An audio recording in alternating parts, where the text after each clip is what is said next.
gente vai dar continuidade aqui no livro Missões quando a Igreja se torna global. Hoje eu vou falar do capítulo 6º. Eu achei que fosse até conseguir terminar, fazer o capítulo 6 e 7, mas o 6º é um pouquinho extenso, então eu fiz aqui um resumo das principais, ou das coisas mais, não vou dizer mais importantes, mas tudo bem, principais desse capítulo, né? O autor inicia contando aqui, fazendo um paralelo, contando a história dos primeiros missionários com os dias de hoje. Então, ele inicia falando que em fevereiro de 1812, Adoniran Judson deixou a casa e família e embarcou em um navio para a Índia, pela causa do Evangelho. Antes de partir, vendeu a maior parte de seus bens e, com os olhos cheios de lágrimas, deu adeus à família e aos amigos. Ele não retornaria aos Estados Unidos por pelo menos 30 anos, e mesmo depois desse tempo seria apenas uma curta visita. Ele morreu na Índia em 1850, após 37 anos de serviço missionário, a maior parte na Birmânia, hoje conhecido como Myanmar. Então, a experiência como a de Judson, né, Adoniran Judson, bem como outros de sua geração, a gente ainda pode citar Hudson Taylor, David Brainerd, entre outros, né? Então, 2 séculos depois, em 2012, Tony também se dirigia à Índia pela causa do Evangelho, mas, ao contrário de Judson, não vendeu nada, além de alguns bolos ali, né, para arrecadação de fundos, não chorou ao se despedir de sua família, nem de seus amigos, nem passou 30 anos fora antes de voltar para sua casa. E antes de voltar, já tinha ali a passagem comprada para ali 2 semanas. Então, assim, Tony, assim como Judson, né, antes dele era um missionário típico da sua geração. Então, ele faz aqui o paralelo dos missionários, cada um da sua geração, né? E vale ressaltar aqui que o autor desse livro, ele é um americano, né? Então, muita coisa que ele traz do panorama americano, mas, como eu falei da outra vez, a gente consegue mensurar e aplicar e discutir também no nosso contexto, né? Então, ele traz um dado aqui que estima-se de que mais de 1 milhão de norte-americanos estejam participando de viagens missionárias de curto prazo, um aumento significativo em relação aos cerca de 25 mil missionários envolvidos em 1980. Né? Então, assim, é algo considerável, né? E eu não encontrei dados tão recentes para fazer uma comparação a nível Brasil, mas eu encontrei um dado de 10 anos atrás que mostrava que havia apenas 34 mil missionários pelo mundo, né? Um dado até, não posso dizer, de repente, preocupante, enfim, mas Deus sabe todas as coisas, né? Então, o autor ele vai tratar aqui, nesse capítulo 6, como reformar a parceria, ou as parcerias de curto prazo. E ele faz uma pergunta. Paulo fez viagens missionárias, e ele cita aqui um livro de nome O Guia de Mac Enlin para Missões de Curto Prazo, onde os autores eles traçam aqui uma rota e a descrição da primeira viagem missionária de Paulo e observam alguns pontos interessantes. Primeiro, Paulo raramente ficava em uma cidade por vários meses. Toda a viagem levava apenas 1 ano e meio, antes que ele voltasse para casa, ou voltasse para a igreja de Antioquia, a qual tinha enviado, né? E alguém, de repente, pode até argumentar e falar, a primeira viagem de Paulo foi apenas uma série de viagens missionárias de curto prazo, e de fato isso é verdade. E também é uma observação útil para que alguém, de repente, seja tentado a renegar prematuramente o trabalho de curto prazo. Por outro lado, com poucas exceções, suas viagens de curto prazo não parecem ser intencionalmente curtas, o que significa que praticamente sempre quando ele teve que partir foi por causa de rejeição ou oposição, né? E não justamente por causa de uma estratégia intencional de curto prazo.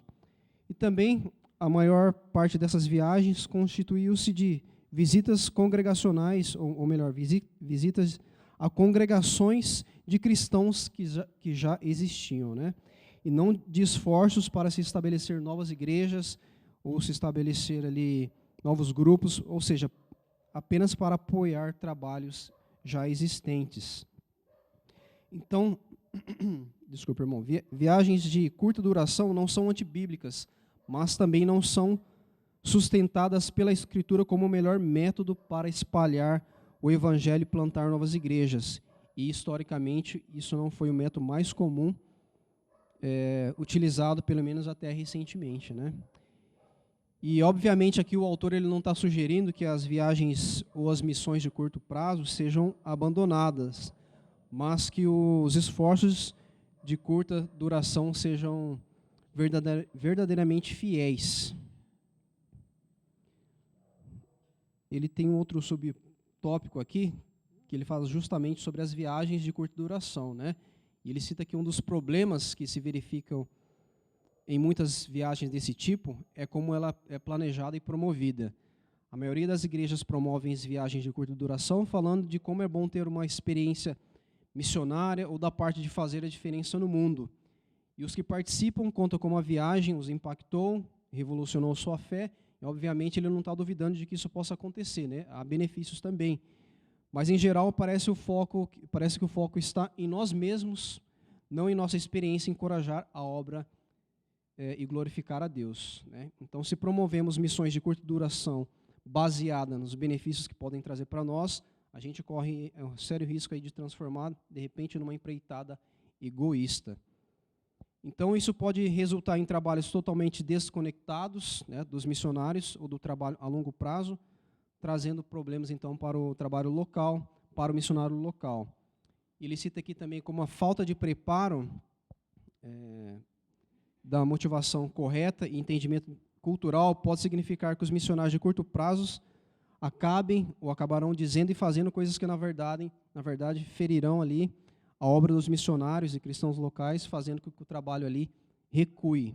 Ele cita um exemplo aqui de uma mulher hindu, né, que é do hinduísmo, que ela pode se alegrar em levantar a mão e orar a Cristo como Salvador, né, e ali, de repente, o missionário, na sua ingenuidade, pode voltar para casa falando como aquela mulher estava recebendo ali o Senhor como Salvador, quando, de repente, ela poderia estar adicionando apenas mais um Deus naquele panteão de deuses que ela tem ali, né? Ou seja, ela poderia estar orando a Cristo na terça-feira, mas a Vishnu, entre outros deuses, na quarta-feira, né? Então, não só esse exemplo, mas tanto outras coisas podem acontecer, né? No antes, durante e depois da viagem de curto prazo, que podem distrair, desperdiçar tempo e dinheiro, e além de não ser produtiva a causa de Cristo às nações. Esse foi, então, um ponto, questões sobre viagens de curta duração. Um outro ponto que ele fala que missões de curto prazo que ajudam. Muitas igrejas precisam se empenhar em reformar as missões de curto prazo, reformar não no sentido diretamente da teologia reformada, mas no sentido de fazer ali uma correção, uma revisão, né? No entendimento correto, na motivação correta e na efetividade da missão de curto prazo. Quando isso é feito, a missão de curto prazo pode ser um auxílio e encorajamento significativo para a obra do Evangelho a longo prazo, assim como uma bênção para os que viajam e as igrejas que enviam. Então, é preciso, antes de tudo, decidir e ter a consciência de que cada viagem de curta duração terá como objetivo beneficiar a obra dos missionários a longo prazo, os missionários que estão trabalhando ali com longo prazo, né? E os crentes locais. Construir relacionamentos de confiança com pessoas em um lugar onde esperamos trabalhar. Então, mais uma vez aqui vale ressaltar que é por isso que as igrejas devem focar o seu suporte financeiro em missionários que eles de fato conheçam, né? E saibam que eles estão fazendo um bom trabalho, né? Estão fazendo um trabalho destinado à plantação ou revitalização de igrejas. Então, o foco deve estar na missão de longo prazo. Então, comprometer-se com isso, realizar essas missões de curto prazo, tem como foco as missões de longo prazo.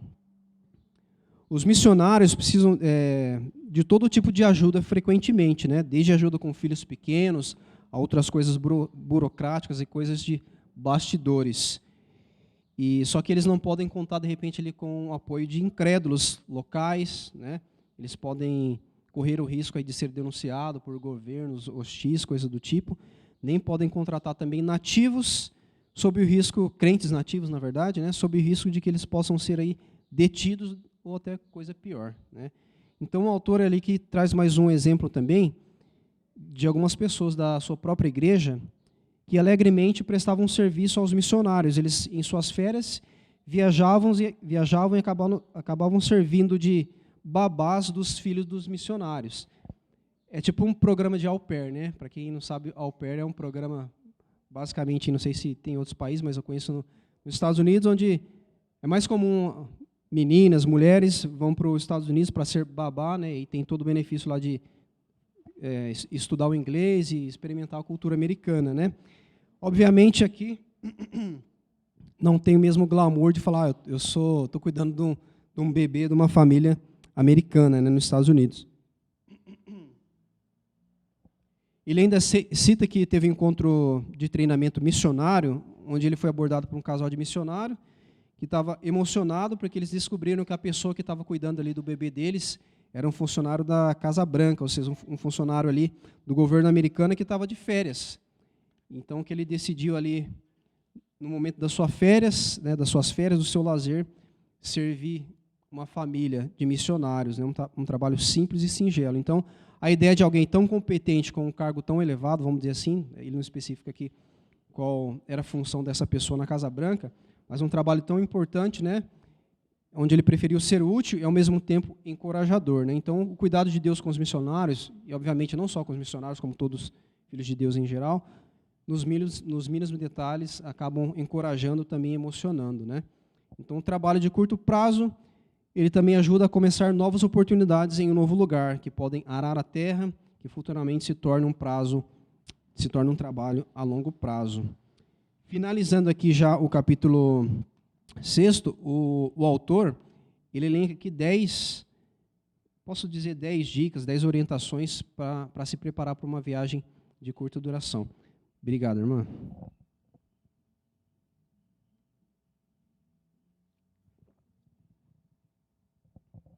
O primeiro deles, seu foco deve ser a glória de Deus entre as nações. Por mais que isso soe simples, uma das melhores coisas que você pode fazer para preparar a viagem a fim de dar um suporte aos obreiros distantes é pensar profundamente sobre a grandeza de Deus e sua extraordinária misericórdia no Evangelho. Deus merece ser louvado entre as nações. Segundo ponto, ou segunda recomendação, seja humilde. Filipenses 2:8 diz, né, que ele a si mesmo se humilhou, tornando-se obediente até a morte de cruz.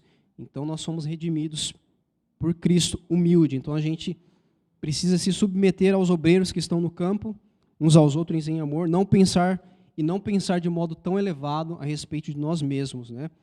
E estarmos sempre prontos e dispostos a servir. O terceiro é, esteja preparado para se sentir esgotado e se deixe estar esgotado.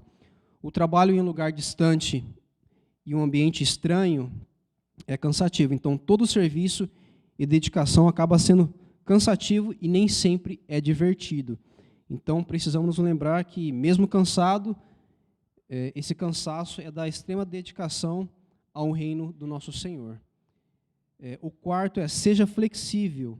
Viagens de curta duração quase nunca acontecem como você planejou. Prepare-se para jogar para o alto seus planos e abraçar o ministério. Lembre-se que seu objetivo último não é realizar uma tarefa, mas encorajar homens e mulheres que deixaram muita coisa por causa do Evangelho. O quinto, seja um aprendiz. Parte de ser humilde é perceber que você não sabe de tudo e está pronto a fazer perguntas e aprender. Então, aqui, não pressupor que, porque você sabe fazer algo em casa que você é bom, você saberá fazer isso em outro contexto, né? O sexto é, incentive, mesmo que não saibamos muito, algumas coisas que podemos estar absolutamente certos. Deus é bom, Ele faz tudo o que lhe agrada. Fale sobre a satisfação na bondade de Deus e seu controle. Ao fazer isso, você apoiará o fundamento da confiança deles em seu trabalho.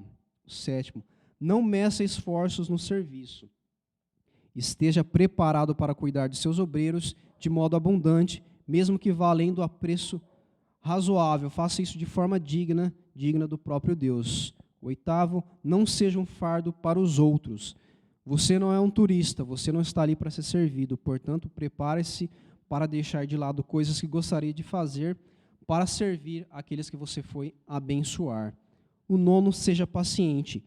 Tenha paciência no aprendizado. Às vezes os obreiros da missão estão em outro ritmo, atarefados, mas é necessário então confiar em Deus, ter paciência, mesmo quando as coisas não aconteçam no ritmo que nós consideramos adequados. E o 10º e último, seja focado na glória de Deus entre as nações. Estude profundamente o Evangelho, encontre modos de aplicá-lo nas experiências fora de nosso país. Abasteça-se de pensamentos da graça dada no Evangelho e deixe que isso transborde nas suas palavras e ações. Certamente isso será uma bênção que glorifica a Cristo em sua viagem e em qualquer outra área da sua vida. Irmãos, esse foi o capítulo 6º, ainda tem mais um capítulo, aí eu encerro o livro, né? Mas só dando um resuminho aqui, ele fala basicamente aqui então das missões de curto prazo, ele faz a comparação de como era antigamente, né, os primeiros métodos de missões e os de hoje, e ressalta também a importância da missão de curto prazo, mas como ela deve ser adequada, revisada, para que não seja tropeço, para que não seja um pacote de turismo, mas que sirva a missão e os missionários que estão no campo aí a longo prazo. Amém? Eu quero convidar aqui nesse momento a Dani, e nesse momento